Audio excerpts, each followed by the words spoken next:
Aortic stenosis అనే జబ్బుకి ఇది ఒక మెకానికల్ ప్రాబ్లం అంటే కనుక రక్త సరఫరాకి ఆటంకం ఉన్నది. ఎప్పుడైతే రక్త సరఫరాకి ఆటంకం ఉన్నదో ఆ ఆటంకాన్ని తొలగించడమే దానిలో ఉండే వైద్య విధానం. సో ఈ ఆటంకాన్ని తొలగించడం అంటే ఏంటంటే ఏదైతే గుండెలో అయోర్టిక్ వాల్వ్ ఏదైతే దెబ్బతిని ఉన్నదో ఆ చెడిపోయిన వాల్వ్ని తీసివేసి కొత్త అయోర్టిక్ వాల్వ్ అన్నా పెట్టడము. ఈ అయోర్టిక్ వాల్వ్ పెట్టడానికి సర్జరీ ద్వారా అయినా పెడతాము, లేదు ట్రాన్స్ క్యాథెటర్ అంటే వితౌట్ ఆపరేషన్ కూడా ఈ రోజులో అయోర్టిక్ వాల్వ్ మార్పిడి చేయగలుగుతున్నాం. దాన్ని ట్రాన్స్ క్యాథెటర్ అయోర్టిక్ వాల్వ్ రీప్లేస్మెంట్ అంటాం. కాబట్టి సర్జికల్ అయోర్టిక్ వాల్వ్ రీప్లేస్మెంట్ ఒకటి, ట్రాన్స్ క్యాథెటర్ అయోర్టిక్ వాల్వ్ రీప్లేస్మెంట్ ద్వారా ఏదైనా కూడా అయోర్టిక్ స్టీనోసిస్కి వాల్వ్ రీప్లేస్మెంట్ మాత్రమే వైద్య విధానం. సో కొన్నిసార్లు అడుగుతారు, అయోర్టిక్ వాల్వ్ రీప్లేస్మెంట్ అంటే ఇది చాలా ఖర్చుతో కూడుకున్న పని, మేజర్ సర్జరీ, నేను ఎందుకు చేయించుకోరు, నా దగ్గర చేయించుకోకపోతే ఏమవుతుంది. ఈ అయోర్టిక్ స్టీనోసిస్ అనేది చాలా ర్యాపిడ్లీ ప్రోగ్రెసింగ్ డిసీజ్. ఇందులో చాలామందికి హై బీపీ ఉంటుంది, గుండె యొక్క కండరం చాలా ఎన్లార్జ్ అయి ఉంటుంది.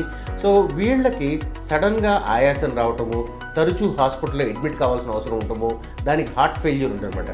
అది దాంతోపాటు వన్స్ గుండె కండరం కనుక పెరిగిందనుకోండి, అప్పుడు దాంట్లో ఎమైలాయిడ్ అనే ఒక మెటీరియల్ కూడా అక్యుములేట్ అయ్యి దానివల్ల కూడా ఎమిలాయిడోసిస్ రావటము, అట్లా రకరకాల సమస్యలు వచ్చి వాళ్ళకి హార్ట్ ఫెయిల్యూర్ రావచ్చు, హాస్పిటల్లో అడ్మిట్ అయ్యే అవకాశం రావచ్చు, సడన్గా చనిపోయే అవకాశం రావచ్చు, గుండె అస్తవ్యస్తంగా కొట్టుకునే ప్రాబ్లం కూడా ఉంది. గుండె అస్తవ్యస్తంగా కొట్టుకోవటం అంటే ఎరిథ్మియా, ఇట్లాంటి ప్రాబ్లమ్స్ అన్నీ వచ్చే అవకాశం ఉంటుంది. కాబట్టి ఎర్లీగా వైద్యం చేయించుకుంటున్నది అయోర్టిక్ స్టీనోసిస్లో చాలా ముఖ్యం. ఇదివరకు రోజులకి ఇప్పటి రోజులకి మనం జాగ్రత్తగా చూస్తే కనుక ఏదైతే వయసు పెరుగుతూ వచ్చే అయోర్టిక్ స్టీనోసిస్ అంటే ఏదైతే స్క్లీరో డీజెనరేటివ్ అయోర్టిక్ స్టీనోసిస్ మనం చెప్పుకున్నాం, 60 సంవత్సరాలు 70 సంవత్సరాలు 80 సంవత్సరాల్లో వస్తుంది అనుకున్నామో, వాళ్ళకి ఎర్లీగా ఆపరేషన్ ఎందుకు చేయాలంటే వీళ్ళకి దీంతో పాటు అసోసియేటెడ్గా గుండె రక్తనాళాల్లో కూడా బ్లాక్స్ ఉంటాయి. కాబట్టి ఈ ప్రాబ్లమ్స్ అన్నింటినీ మనం సెటరేట్ చేయకపోతే కనుక గుండె వీక్ అవుతుంది.